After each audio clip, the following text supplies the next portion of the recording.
ici c'est, comme je travaille dans l'immobilier, ici c'est en termes de foncier, en termes de patrimoine, les gens ils investissent beaucoup ici parce qu'il y a moins de logements sociaux. Donc forcément, ils ont la possibilité de revendre leurs biens plus facilement. Tandis que si vous allez dans les quartiers comme le 18e, les prix du mètre carré sont moins chers que le prix du 16e. Donc c'est tout simplement ça. Mais quelqu'un qui vit dans le 18e, il suffit qu'il a envie d'investir, il peut investir dans les 16e. Il va prendre du temps, même s'il n'a pas un portefeuille, il n'a pas assez d'argent, mais il va prendre du temps pour investir ici. C'est qu'au retour, son appartement vaudra de l'argent. Parce que s'il investit dans le 18e, c'est sûr que pratiquement les prix sont dérisoires par rapport à ici. Donc voilà, tout le monde peut acheter, mais il suffit de prendre le temps. Après, vous avez les bourgeois qui achètent ici parce que bon, ils ont la capacité. Mais contrairement dans le 18e et le 16e, c'est comment on va dire, c'est l'extrême. 16e, 18e, c'est l'extrême. Mais là-bas, vous êtes riche en culture. Là-bas, il y a une diversité culturelle. Tandis qu'ici, les gens sont un peu, comment dirais-je, un peu dans leur carcan. Donc, ils sont dans leur carcan du 16e et ils veulent entendre que le même langage, que la même chose. Voilà. Donc, c'est ça que moi, je vois la différence. Parce que je vis ici depuis 13 ans, je connais la différence. Il n'y en a pas beaucoup des gens issus de l'immigration, des gens de couleur, il y a très peu. Ici, les gens, dès qu'ils voient des gens issus de l'immigration, des gens issus des DOM, des pays d'outre-mer, j'ai l'impression qu'ils ont l'impression de voir le diable. Alors que nous, on est pareil qu'eux, on paye les impôts, on fait tout pareil. Donc voilà, donc il ne faut pas faire une fixation sur des gens qui sont issus de l'immigration ou sont issus des étrangers, voilà, tout simplement. Voilà. Donc c'est pour ça qu'aujourd'hui, 16e et 18e, on a des nouveaux riches en France. Ils ne veulent pas investir dans le 16e parce qu'on les empêche d'investir dans le 16e. Voilà. Ils ne veulent pas les HLM. Et non, ils ne veulent pas, ils préfèrent payer la taxe. À la mairie, ils préfèrent payer la taxe. Il y a une taxe. Donc ils préfèrent payer la taxe, comme Neuilly aussi paye la taxe. Comme le Péreux, il paye la taxe. C'est des provinces bourgeoises autour de Paris, centre. Ils préfèrent payer la taxe de ne pas faire construire les logements sociaux.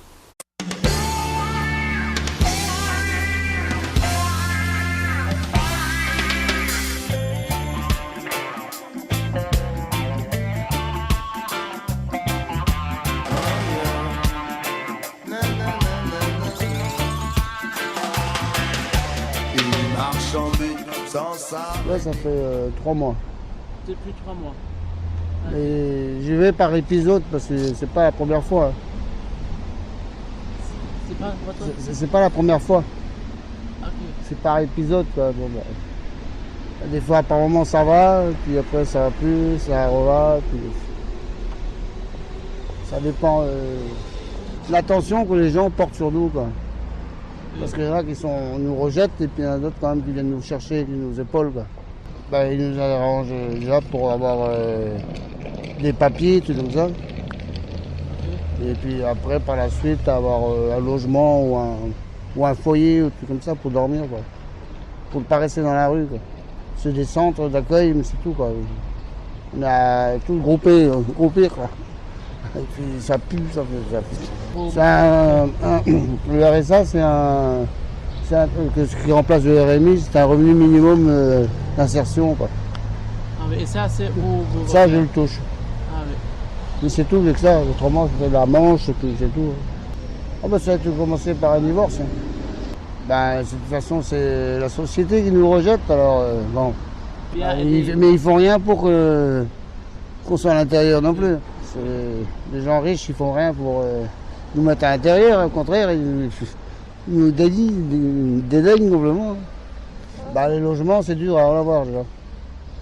Il y en a qui, depuis 10 ans, ils attendent.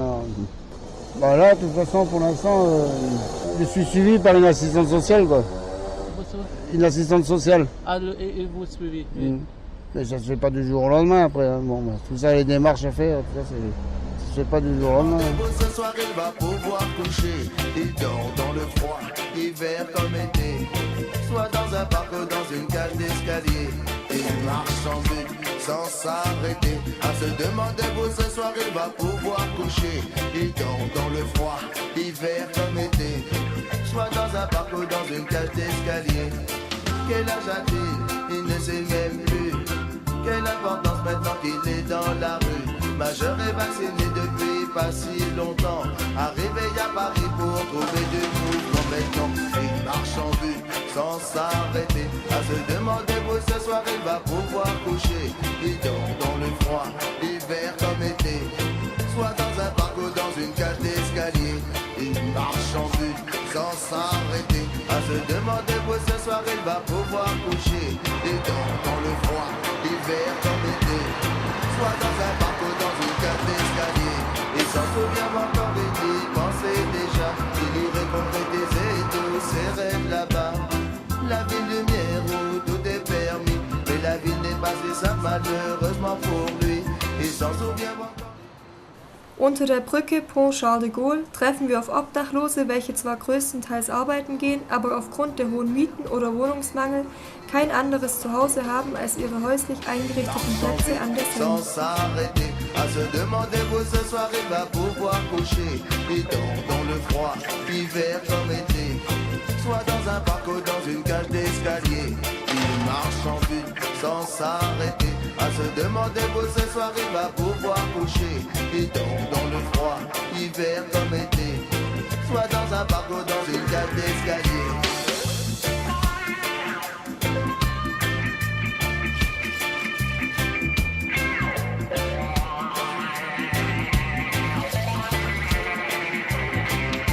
Il est sans abri, sans domicile fixe, aucun but précis, aucune idée fixe. Il a voulu travailler, il n'a rien trouvé, mais il ne veut pas manger par principe et fierté. Maintenant, il marche en but, sans s'arrêter, à se demander où ce soir il va pouvoir coucher. Il dort dans le froid, hiver comme été, soit dans un parc ou dans une cage d'escalier.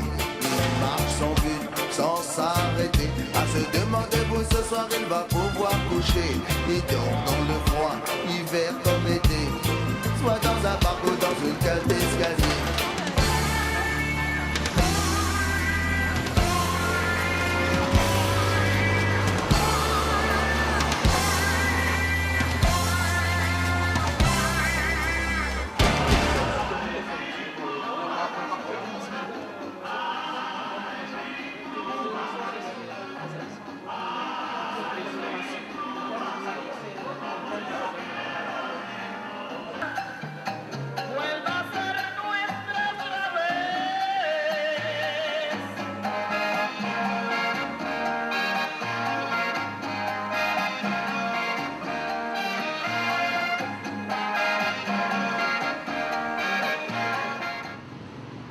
Ça, c'est des stations de vélo.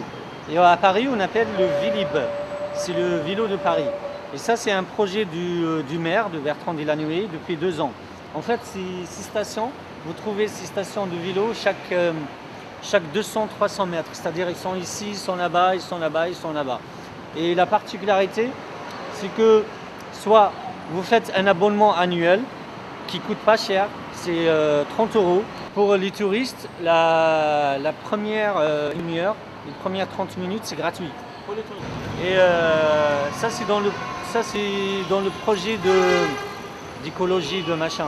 Parce qu'en fait, ça aide beaucoup les gens d'éviter de prendre leur voiture ou de prendre des taxis, de prendre le vélo. Voilà, comme eux. Il peut le déposer ici. Il peut aller faire ses courses et prendre le vélo ici, le déposer dans une autre station. En fait, tu n'es pas obligé de le rendre ici, tu peux déposer n'importe où. Tu vois? C'est-à-dire tu le prends ici, tu peux déposer dans le 16e. Et c'est ça le problème, c'est pour ça que je vous dis, il y a 50% des Parisiens qui n'ont pas de voiture.